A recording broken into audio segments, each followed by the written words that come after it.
morning. Thank you, Steffi, for the intro, and good morning, everyone. So, first of all, thank you very much for being here today. It's truly an honor for us to engage in this discussion, and I hope that at the end of our session you'll take away valuable insights. So I'm Vitaliano Tobruk, supplier risk practice lead at Moody's, covering Southern Europe and Africa, and supporting various segments, including corporate, government, and as well financial institution. And with me here there is Enrico. Enrico, could you please introduce yourself? Yeah, nice to meet you, Enrico Arezu. I'm the compliance practice lead at Moody's, so I'm responsible for the compliance value proposition, covering the DACH, Benelux, and the Eastern Europe regions. Thank you. Okay, thanks, Enrico. So this is the short agenda that we prepare for today. I'll share some of the latest trends in supply chain risk management, setting the scene also for our discussion. Following that, Enrico will talk about resilience and sustainability, and will provide also a quick update on the upcoming regulations. And then we will conclude with Christoph, who from Mahle, who will share some concrete examples on how a company like Mahle is navigating this supplier risk landscape. So let's start. I think that there is no doubt that one of the fastest growing trends impacting companies across different industries is digital transformation. Indeed, the supplier landscape has undergone a significant transformation over the last 5 years. And the push towards digital transformation is largely motivated by the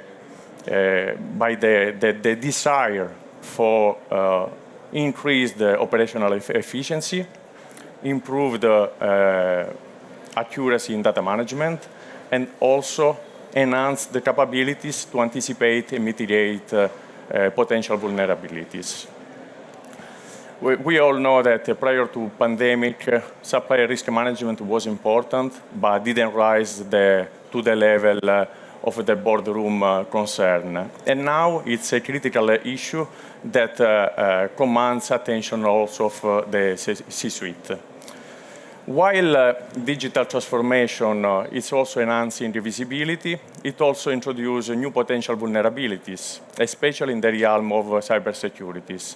And we are seeing that companies are integrating the cybersecurity measures in their risk strategies in response to the increase of cyber attacks in recent years. The challenges posed by COVID, geopolitical conflicts, climate disasters have underscored also the importance of having resilient and agile supply chains. But the ability to swiftly adapt to disruptions, maintain business continuity, and also meet customer demands is not easy and require agility and flexibility in adjusting the strategies as necessary. Another important insight post-pandemic is the realization that managing risks in silos is no longer effective. Such an approach isolates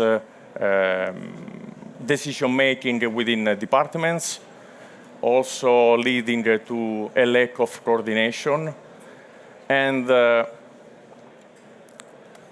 incomplete risk assessment as lower response time. And last but not least, we are seeing that there is an increased focus on ESG and sustainability issues. And the upcoming, this is transitioning from a nice to have to must have. And let's say the upcoming EU directive further emphasize this importance. So now organizations need to ensure that their suppliers operate responsibly, adhere to ethical governance standards, and also meet, let's say, customer expectations. So there is not just this desire because they need to comply with the regulations or because they need to, let's say, avoid the legal issues, but it's important to align also with the customer expectations. So I think that these trends are now reshaping the supplier risk management landscape and probably creating also new way to make our supply chain stronger. So now Enrico will go through the importance of resilience and sustainability in the supply chain. Up to you, Enrico. Thanks. So,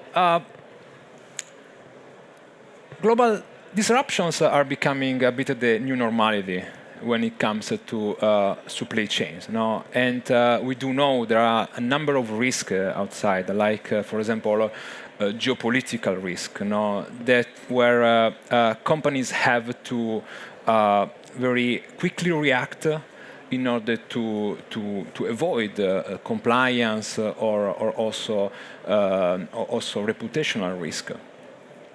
And the point is that to be future-proof, companies need really two kind of pillars.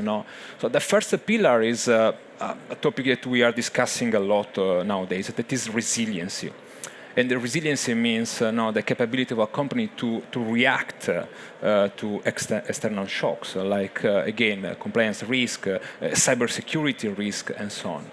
But the second pillar that is becoming nowadays very, very important is also sustainability. Because sustainability can help companies to foster innovation and also to really understand, so to find the right trade-off between external stakeholders and internal stakeholders. So really positioning the business model in the external environment. This is not an easy task. It's a very, very complex, and technology can help. At Moody's, we have a number of discussions in this regard. For example, when it comes to artificial intelligence, And we do see how artificial intelligence nowadays is deployed in a number of use cases that just a couple of years ago, was unthinkable. From procurement, supply chain, but even compliance and legal. For example, at Moody's, we developed a co-pilot for different use cases, like a credit risk. So we leverage our data. So above 400 million companies in the world. So supporting our clients to take their decisions. Or, for example, the Tier N topic. So we do know that transparency across a supply chain is a huge issue, is a huge challenge for many companies. And we have now a solution that we are going to bring to the market over the next couple of months to have, a bit of clarity, a bit more transparency in this regard. But the point is that there are, external shocks, such complexity are, huge challenges. But then there are also new regulatory requirements, like the CSRD, the Corporate Sustainability Reporting Directive. This is something, is not really a new regulatory kind of requirement, because actually it's replacing the former NFRD, non-financial reporting directive. The point is that reporting in this moment with this new regulation will be much more robust, because it's, for example, aligned with the EU taxonomy. And this required to have a solid approach when it comes to double materiality. And we do know in discussion with many clients and so on, that this is quite a challenge, because have this understanding, so to what extent such requirements are impacting a business model, and to what extent a business model is impacting the environment, is not an easy task. But probably, and we do know, especially in Germany, this very well, the corporate sustainability due diligence directive is even more challenging. Because in this regard, we are talking about to build a really thorough and robust framework with aspects like risk management, risk assessment, policy, or complaint management, to really understand which kind of risk, from an ESG perspective, now across a supply chain, a company is facing, and the kind of measures that can be implemented to mitigate those risks. And this is, again, is a kind of challenge where different aspects, different perspectives are needed to be successful. So from the data challenge, and we do know how companies, so in many situations, still rely on data silos, to building also stress testing scenarios, to understand the different situation and really to what extent such risks are impacting your business model. This new directive, again, is very challenging, and even if it's a bit watered down in comparison to the initial draft that has been presented a couple of years ago, in my opinion, is still a very good step forward for the EU in this kind of ESG journey. But again, so companies still have to face a number of complexities in this regard, challenges, and to talk a bit, so how Moody's can support organizations in this journey, I would invite Vitaliano to. Yeah. So at Moody's, we know very well that managing supply chain risk is complex, but it's crucial. Our strategies emphasize an integrated risk approach. If we consider the geopolitical situation between Russia and Ukraine as a pertinent example, we remember that after a few weeks, companies, organizations were forced to review their suppliers, especially those linked to the Russian entities. There was also the need to find alternative suppliers, and also the introduction of sanctions by the European Union and the US added another layer of complexity. And compliance team were tasked to check if their suppliers were complying with these new regulations. So as you can see, this demonstrates as a specific event in a country can have a global impact. It can impact also different functions within an organization. And this is the reason why at Moody's we invested heavily in the last 5 years just to aggregate different data sets. So now we are able, when you assess your suppliers, to provide financial information. So it's important to understand if your supplier is financial health. So we can provide the supplier performance score. And based on the score, we can recommend standard mitigation actions. We included also a country risk score for more than 180 countries worldwide. Thanks to the ownership structure, we are able to identify who are the global ultimate owner or the beneficial owner of your suppliers, and just to check if they are complying with those regulations. And same for the reputational part. We also have data about sanctions, adverse media, PEPs, just to check if there is, or to prevent reputational risks. For the ESG part, Enrico already mentioned that we also have ESG scores with a global coverage. And a few years ago, of course, in response to this escalation of cyber attacks, we have integrated also cyber score within our solution. There is an additional pillar that is not in this slide, but just because we integrated this new score a few weeks ago and was mentioned also in the previous panel, is about D&I score. So now we have a coverage for just US companies, but of course the goal is to increase the coverage also for European companies. So all this information allows us to breaking down silos. This information can be used by different departments. This data can be used also to assess and mitigate different type of risks. And of course, this allows us also to be more proactive. So this means that for all these pillars that we have shared, we can have an ongoing monitoring. So now we have seen, let's say, we have discussed about, or we have explored the latest trends, the upcoming regulation, but we want to bridge the gap between the theory and practice. So I want to invite Christophe here. Christophe is a supplier risk management expert from Mahle. Please join me in welcoming Christophe. Thank you. Do you want to do a short introduction? Yes, of course. Hopefully my microphone is working. Yeah.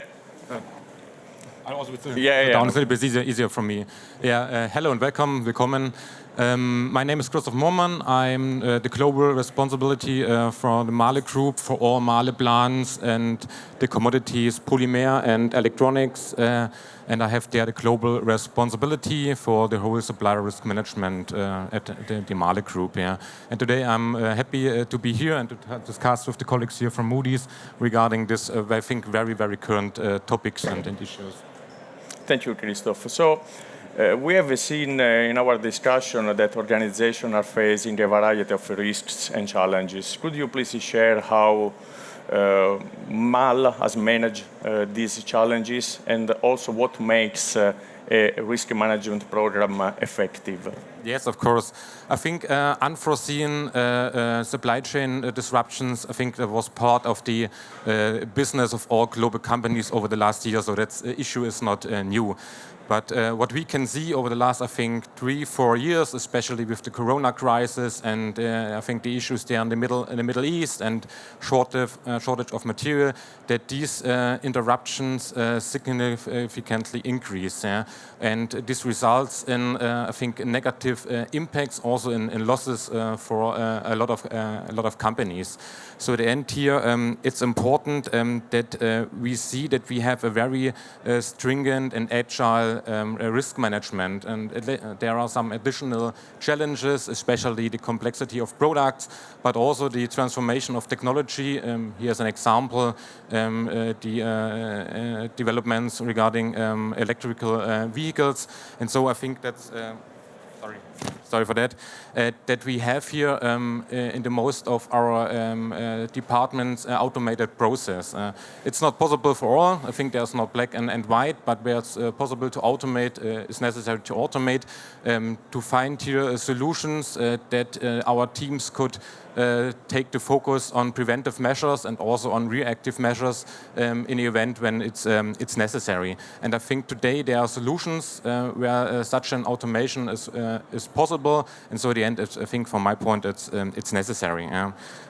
What we can say as Mahle, how we can define, how we can see if we have a strong risk management. I think a key point here and the golden source is data. And we are here not talking about data quantity, I think we are talking about data quality. I think that's the most important issue here. And at the end, it's important if you have data, it's not the last step, I think it's the first step. And then we have to decide, okay, what we will do with this data.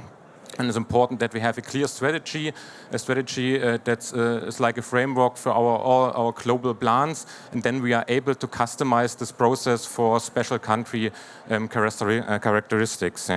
And so I think it's important what we can see with our risk management process, that we have only a few of insolvency cases in our panel, and they have only a few of reactive measures and issues at the moment. So it seems to be that our preventive processes and strategy is working. Talking about cultural integration of risk management, that is, I think, a key pillar, to have an organization that proactively, really react to risk and also implement the right mitigation measures. So speaking about your organization, how did you manage to have this in place in your organization, and also which kind of key steps are involved in the risk assessment, to foster a proactive and a risk-aware environment? I think a very good question here, because I think it's very hard to get some budget there, and I think also the experts here for this risk management are very limited on the market. So I think it's very hard to go to their management and to get some budgets and money for implementing risk management strategies or additional staff on that.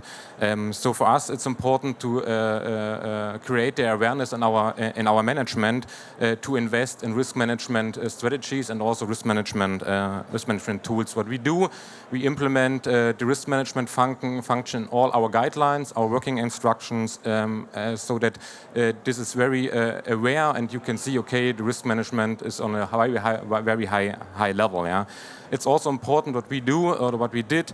We implement our risk management function in the global organization, directly linked to our global head of purchasing, so that we are on a very high level, and so we are on a management level, and we are part of all decision makings that will be part in Mahle, especially for supplier nominations, but also for relocations, for M&A transaction, or also for capex decisions, and we also have there a vote right. So if there are some issues regarding from supply risk management, from financial issues or somebody else, we are there, have a voting right, and to say, okay, there's a new business on hold or something else. We also create, I think, risk management KPIs that part of our corporate planning and corporate controlling, so that they also link directly to our balance sheet and earning decisions. And I think what's also very important, that these key KPIs are also be reviewed in management, so that at the end the management is able to see that our measures we did and all the money we spent, that there is a success. I think that's very important on the side. What we do as Mahle, I think we implement there such a 4-pillar risk assessment. Is created by several criteria. We have purchasing criteria. It's like price decisions, or also some financial stability or financial rating. On the other hand, quality criteria like lead times, or also quality claims or something else. Then we have the logistic criteria. There we have also some issues in the whole supply chain, transport ways, and so on, freight rates, we see. And at last one, we implemented a very new criteria. It's called a development criteria. And here we want to see innovative capability of our supplier. I think it's very hard to measure, because you do not have data or something else. So I think it's a nose factor, but I think it will be much more important for us at Mahle. Thank you. And so you mentioned KPIs, and now moving to a supplier risk assessment process. It's very important via KPIs and so on to have a clear understanding of the risk you are facing, in order to create also the correct mitigation measures. But can you maybe share a concrete example of how your organization is implementing such strategies? Maybe also focusing a bit on the results, in order to foster sustainability, resiliency, and so on. Yeah. Maybe for you to understand, we are handling more than 30,000 suppliers on our supplier panel there for production material and non-production material.